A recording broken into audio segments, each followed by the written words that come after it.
Hey everybody, this is Craig from the University of Applied Research and Development, and this is our Veteran Stories Difference Makers.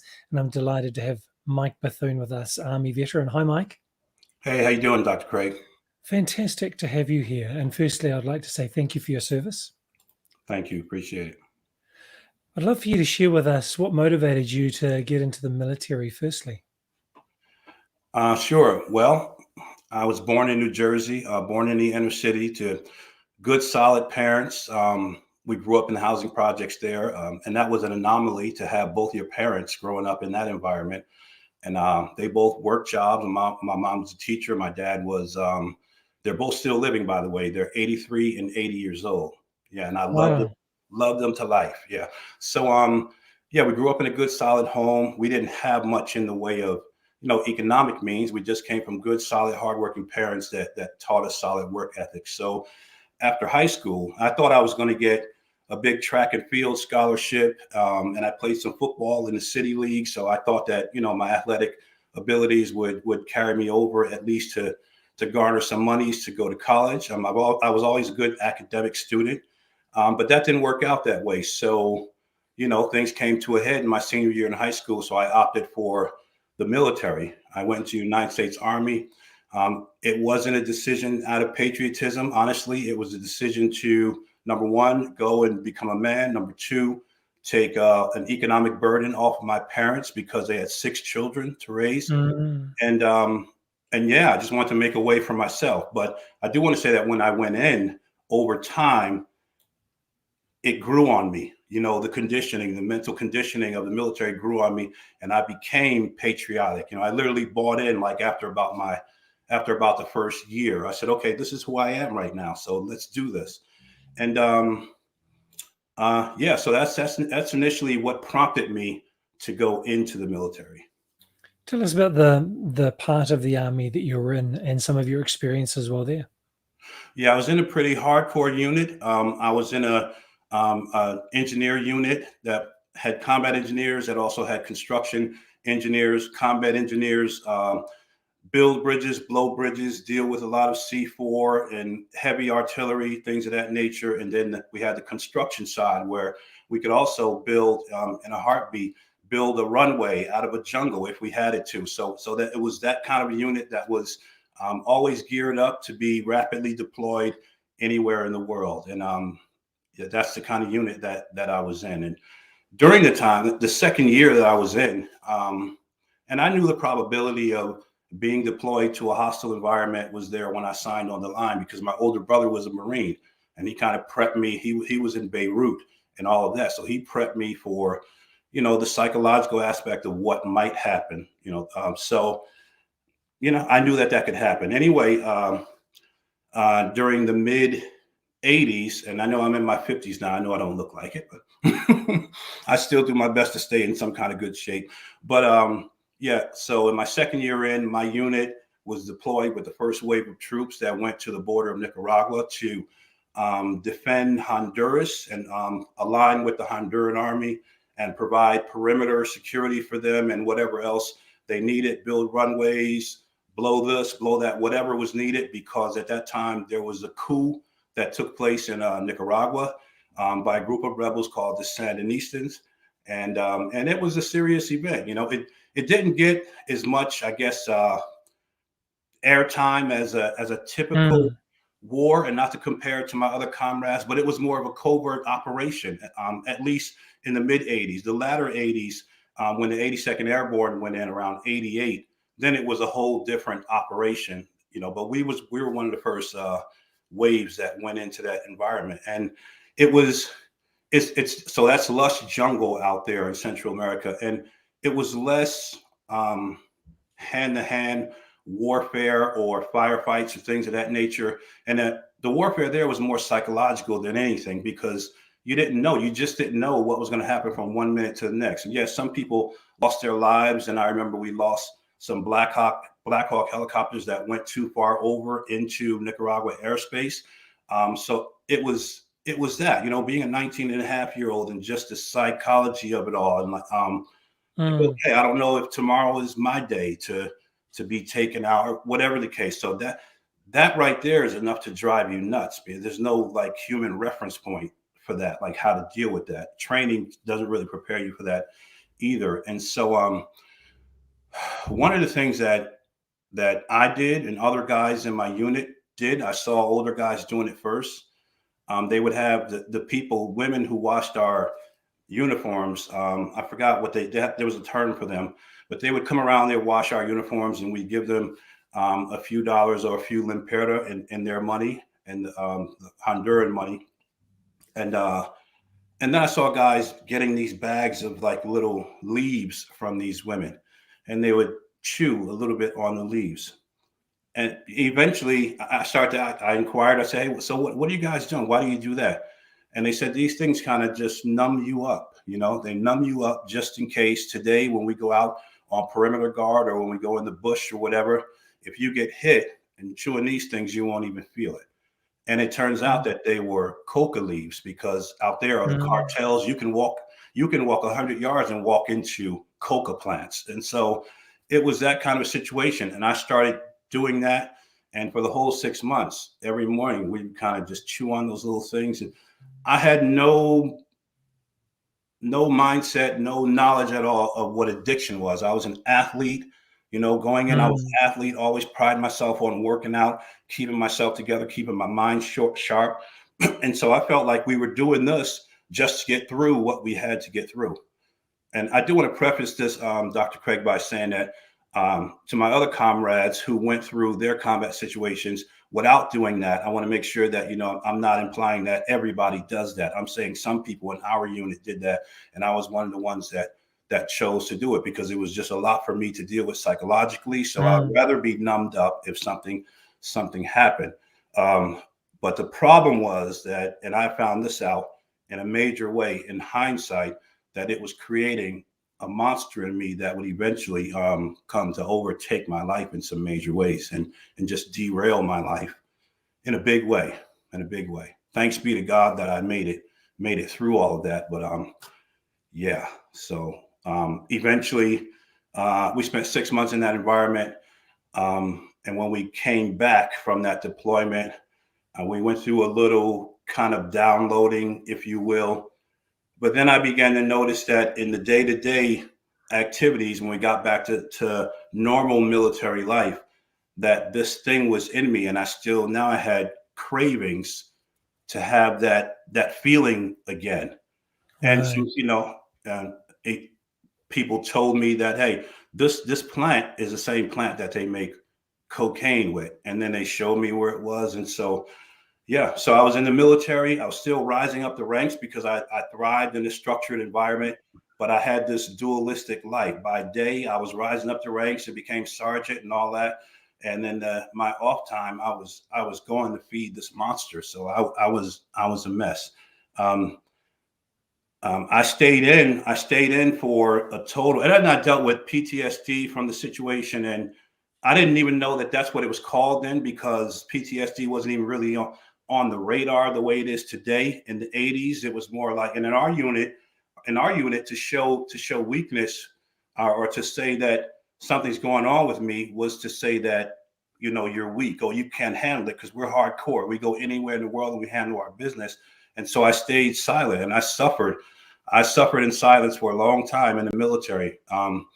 And eventually I got out honorably.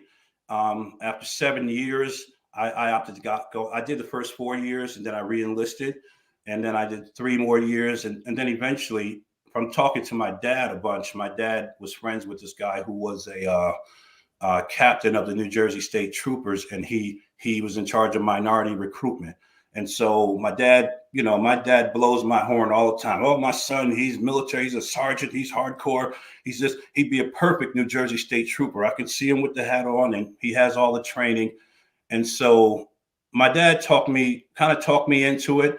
And I kind of wanted a way out of the military at that time too, because I just felt like it just wasn't working out for me internally anymore. I needed to get out of there and try something new. So I came home and started talking to this guy, the state trooper, and and was on the verge of taking the test and never took the test because the addiction really began to take over my life at that time. So how did it manifest then, this addiction? Oh my God. Um, well, um, how can I explain it? I knew, again, I didn't know the magnitude of what I was dealing with because I always felt like, God's given me a good mind to work with, and if there's a way, I'm going to think my way out of this situation. My neurotransmitters are still firing well, and my receptors are doing what they're supposed to do. I can figure this thing out and make my way out of it. But eventually, I realized that I was dealing with something that was bigger than just being able to think your way out of it. And I needed some help. I needed people to teach me and show me. But Dr. Craig, because I didn't want to bring this burden on my parents, Right. I chose to be homeless. I chose to be homeless, meaning my parents have a home, my brothers, everybody. I have a big, beautiful family and everybody that cares about me. But because I knew that I was unpredictable and I couldn't figure out what was really happening in my own mind, I chose to be like nomadic and live off the land with my military training. And I literally started clicking up with this group of people in my city, in my hometown, that were, homeless and dealing with addiction and lived along the railroad tracks or wherever we could find a little cubby hole. And I was a part of that world for a while. And but addiction, we know it's progressive. It's not going Mm. to stand still. It always wants more and wants more. And I'd be laying there sometime, like laying on whatever, bushes, laying in the bushes or laying on a piece of cardboard somewhere up under some foliage, because I would, again, use my experience and camouflage myself. People would literally be going about their daily business and I could be 10 feet away from them. They never know that I was there. Um, but laying in that predicament, I just remember my mind saying, man, or the one or two things. This is going to end one or two ways. Either I'm going to die like this, or when I come out of this, I'm going to be a person who's going to be able to help a whole lot of people. I always believed that it could only end one of those two ways. Mm. Um, Eventually, I got tired of the suffering, and the catalyst was I saw one of the guys that used to be a part of the homeless camp, and he left the camp, say about 3 months ago, right? And then I saw this guy show up on a Sunday morning. Now, me and the other people, a few of the other people that we did our getting high with, we had emerged from this like 20, almost a 48-hour stupor of just going at it. And we're coming out of our places where we live, or where we survived. And I saw this guy, Todd was his name, and he was walking down the railroad tracks, because that was a shortcut to get from one way to another. And he had a Bible under his arm, and he was shining. Oh man. I said, hey man, what's going on? And he said, hey Mike, how you doing? I said, you can see how I'm doing. I'm not doing too good, but it looks like it looks like you're really doing well. Like, what's going on? Like, what'd you do? Like, how does this happen? And he said, well, I'm on my way to church right now, but if you meet me after church in a certain place, I'll explain to you what happened. And he told me that somebody shared, talk about faith now, somebody shared the gospel of Jesus Christ with him. And he started going to church, and faith became the central part of his life. And he also started going to NA and AA meetings. Right. And he used that combination of spirituality and then also the wisdom of Dr. Bob and Bill W. and those guys in the Oxford group who created AA. And those two things were working for him. I could tell because he used to be in our circle. So I had tangible evidence of the fact that there was hope for me. That's what Mm. God represented to me. And so then I started reaching out. After that point, I said, you know what? Enough is enough. I want what he has. I went to the Veterans Department at a VA hospital, and they put me into counseling. And they diagnosed me with PTSD and with some pretty heavy depression. And they helped me understand that even the pain of being in my military conflict and the pain of suffering in the streets and all of that, they explained to me how it compounds, and and it could really mess with you psychologically, and you could get stuck in a place no matter how much ability you have and determination you have. Sometimes you need help. I mean, they had me on depression meds for a while. Yeah, I really had to go through that whole stage Wow. and get the help that I needed. But faith played a major part in my life too. God put a mentor in my life, and I'm forever indebted to this man. He's on the other side of life now. His name was Reverend Dr. Solomon J. Tividay, and I met him in a program that I went into. The VA recommended that I get out of my hometown and go into a program and get some help. And I went to this program, and they gave me some options for a bunch of different programs, but I chose this one in particular because it had the combination that Todd taught me about. They offered spirituality and faith, and they would have preachers come in there and teach you the scriptures. And then they also had clinicians, LCSWs, and they had a psychologist on, and so the best of both worlds. And those things work for me because, Dr. Craig, I never had a name for it really, but I've always had this internal knowing that God was with me in everything, and that there is a God, and that I had come to a place in my life where no matter how good I can think and all that, I needed God's help, and I needed God to send some good human intervention to help me in my situation. And that's what happened. And when Dr. Solomon came in my life, he said to me one day, he said, "Mike, you have tremendous potential." And he said, "People follow you for the good or for the bad."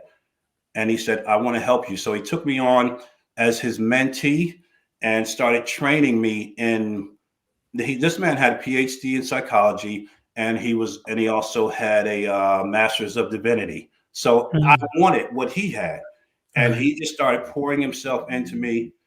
And he said to me, Dr. Craig, one day, something that I'll never forget, and this really made the light bulb go on for me, made the switch go on. He said, "With all the potential you have, you still are holding back because you're afraid of something." And what I was afraid of was I didn't know what was on the other side of that addiction. It's almost like that the abnormal had become normal for me.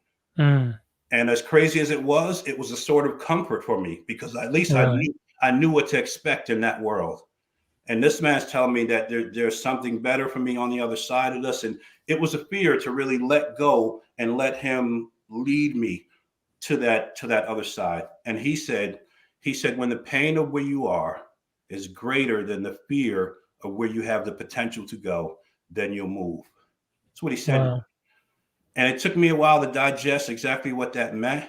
But I realized after a while that, the pain and fear, both being dual motivators, right? It'll propel or it'll paralyze. And for a while it had me stuck because I was in this mindset of, woe is me. Oh, this happened to me, etc. And when Dr. Solomon helped me make the mental paradigm shift that, you went through those situations, and unfortunately, the hostile environment situation, you ended up with an addiction coming out of that. But that's water under the bridge now. You can't change that. He said, what you can change is how you think about that.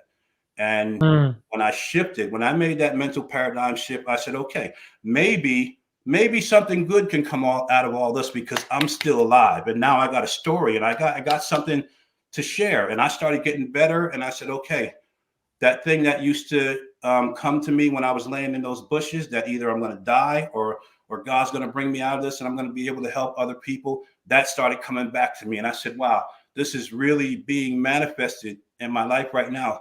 So I'm going for it. And Dr. Solomon encouraged me to go to school.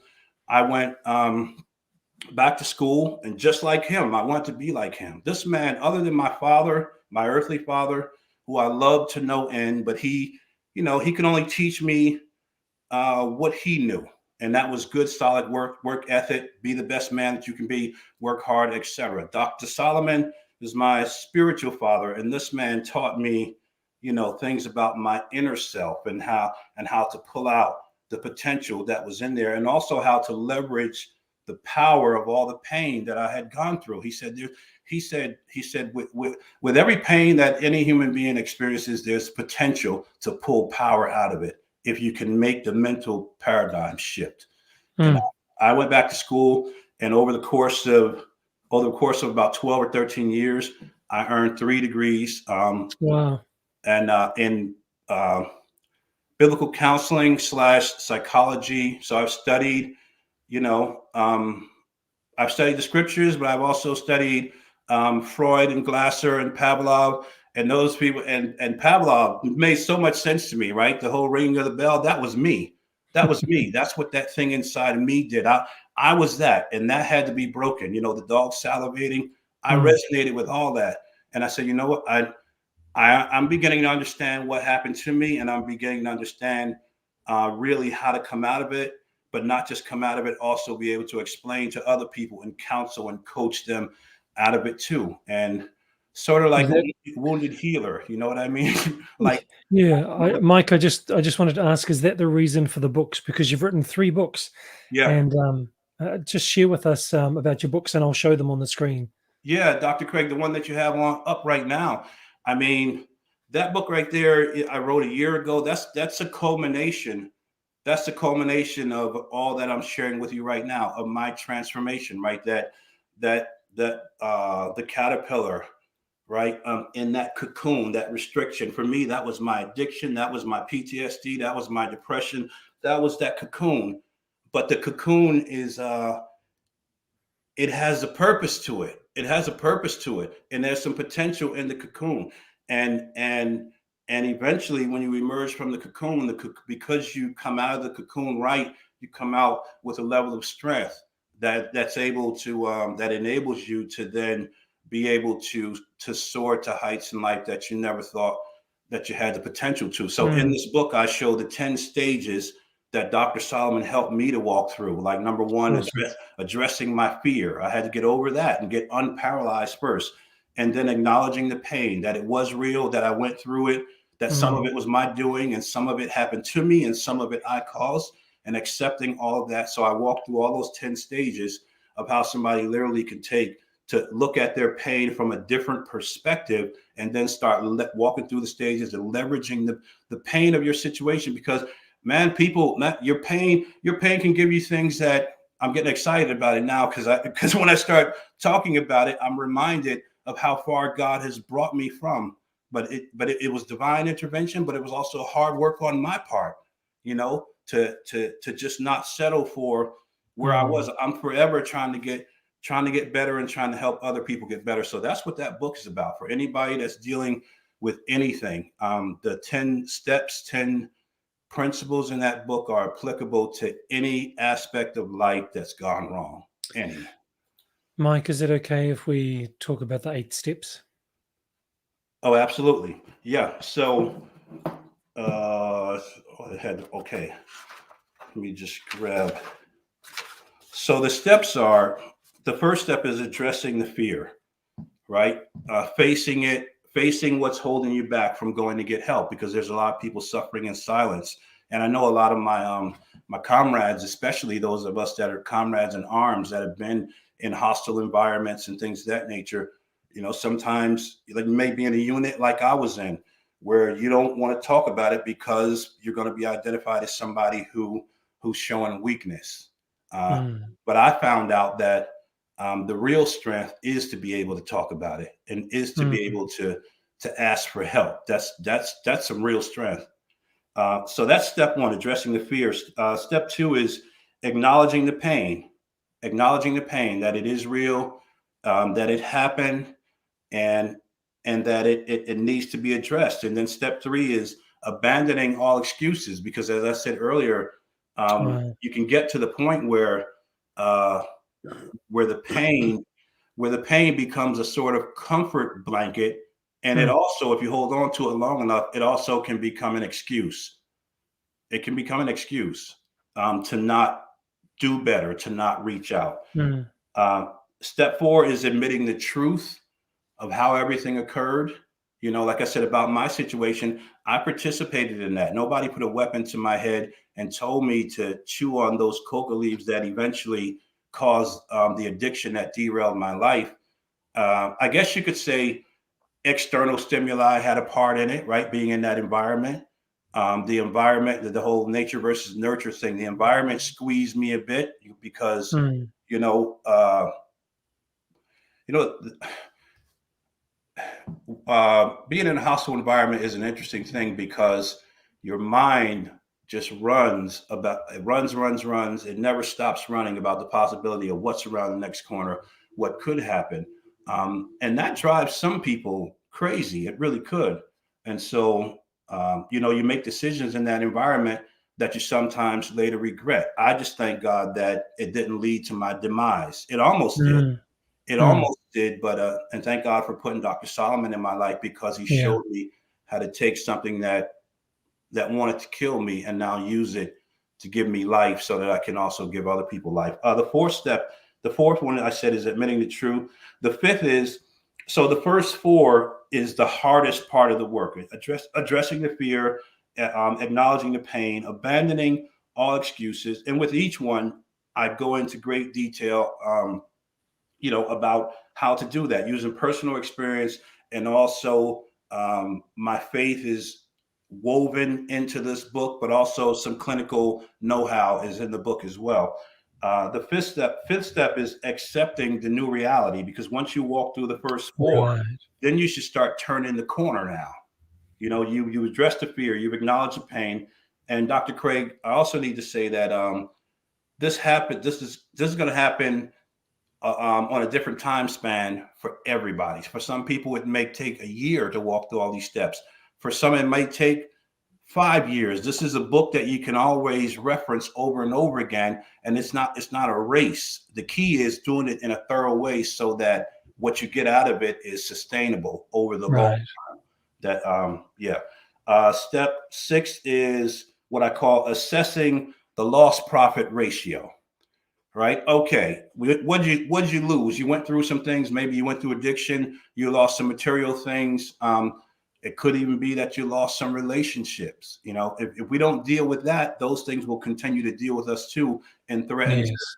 resurrect the addiction and put us on the slippery slope of relapse and those kind of things. So look at what you lost, accept it for what it is, mourn over it, whatever you have to do to get through it. But then also look at the profit ratio.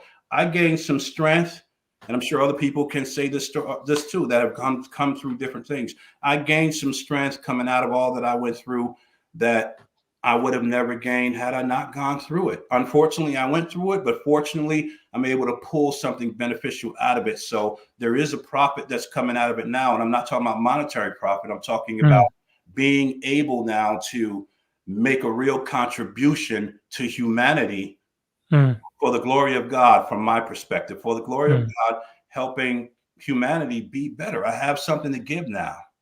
Mm. I have something to wake up for and be excited about the day. Have the privilege to run a group or do a one-on-one session and pour into people and see those light bulbs come on like Dr. Solomon did me, and that's what I live for. It's like the benefit. How can I say? There's an intrinsic connection. It's reciprocal. As I give out, I continue to get back and stay healthy as well. Yep. Then step 7 is what I call analyze the profits. Like literally make a list now. Once you've identified the strengths now, make a list of them and prioritize them. And because in that list, you could find your life's purpose. You could find the things that you become good at in the process of what you've gone through, what it gave you, what your difficulty, what your life's difficulty gave you, the benefits that it gave you. Okay, you know how to talk to people. You're more compassionate now. You're more driven now to help other people. So those things literally could lead you into your life's purpose and significance. Like you said, analyze Analyze the profits. the What did profits. you gain Yep. out of your difficult situation? Yep. There's pearls in the pain. That's what I always say. There's pearls in the pain. Yep. Step 8 is then now add up all the benefits. And what that means is, okay, how is life and how is all the lessons that I've learned through all that I've gone through, how has it enhanced my life? How has it enhanced my life? How has it made me better? How has it put me in a different situation where now I can number one, live life on a whole nother plane, and then number two, make more of a contribution to other people's lives as well. And then there's 10 stages, Craig. And there's two. The last two are embrace your full ability. Once you have this acceptance of your newfound place in life, then it's time to embrace it fully. That's accept it, believe in it, and own it. And then there's only one step left to do after that, and that's embark upon your purpose. Launch yourself out there into the world and make it happen. And as you give out, you continue to get back. As you help others become healthy and understand their life's purpose, yours gets replenished as well. And amazing. That's the journey. Amazing. I really hope that people have made notes, or if you're watching the recording, that you rewind it. I've been making notes as Mike's been talking, and this has been really beneficial for me. Just as we wrap up, Mike, I've got your link to your website on the screen. It's also in the show notes. I'll check and make sure it is as well. So whether you're watching anybody on LinkedIn, on YouTube, on Twitter, on Facebook, on Twitch, on any of the other platforms, even Pinterest now, where you might catch the recording of Mike, do check the show notes. Do visit his website. Like me, grab a copy of his book or books. And Mike, just to wrap up, what's one thing you would say to someone who was in the military, has transitioned to civilian life, and maybe they're carrying some of that baggage, that pain, that difficulty, such as you've had, to a greater or a lesser extent, but still they're carrying something with them that's going to hold them back from fully experiencing all that they could have in civilian life? What would you say to them? I would say, first, let me start by saying this. I'm wearing this intentionally. This says number 22 on it, and beneath it, you can't see it, but it says 22 veterans a day commit suicide. That's the average. 22 veterans a day. At least that's the average here in America. But I would imagine it's probably close anywhere in where where people have gone to combat, et cetera. And I was close to being one of those guys. And to my comrades who are maybe in that place right now on the edge, or maybe you might not be suicidal, you're just finding it hard to reintegrate into quote unquote mainstream society, and you feel like all hope is lost and you gave your best to the military and you didn't get much back. You might feel that way. I want to tell you that you gained something that colleges and universities can't teach you. But now you have to first of all, don't give up. One of my brothers took his life in 2014, Craig, one of my blood brothers. First of all, so I know what that is too. First of all, don't give up. Don't give up. There's, as long as you're still breathing, God still has purpose for you. I want to say that. If you see behind me, you see that guy in the camouflage. That was me coming back from that deployment as a 19-and-a-half-year-old, just that glaze in my eyes, just barely making it. And then you see the transformation on the other side, on a stage somewhere, pouring into people. That's what I do. That's what I live to do. I'm saying to you, to my friend, to Craig's question, don't give up. Don't give up. There's still purpose for your life too. If you're breathing, there's purpose. There's purpose. And now you have to spend some time digging into what you've been through and find all the pearls and the power that it's given you, because it's given you things that can transform your life altogether as well. And reach out. Don't suffer in silence unnecessarily, because some people don't make it back from there. That's what I would say. Awesome. And just with the comments for YouTube, I actually put those pearls of wisdom there so that we don't lose them. Thank you very much for sharing your story, Mike. Thank you for sharing in great detail the experiences you've been through the challenge of transition back to civilian life, and then what you're doing now to actually make a difference in the lives of other people. Thank you for sharing not only your pain, but the strategies that you've put into place by following the modeling and the mentors of other people who have gone before you, and then emulating that and living out and building on their legacy to create your own legacy. Really appreciate what you're doing now in your service to humanity, as you said. Thank you very much for being with us. I appreciate your time. Thank you, Dr. Craig, and thank you for what you do too in terms of giving us a platform to get our stories out there to encourage others. Thank you.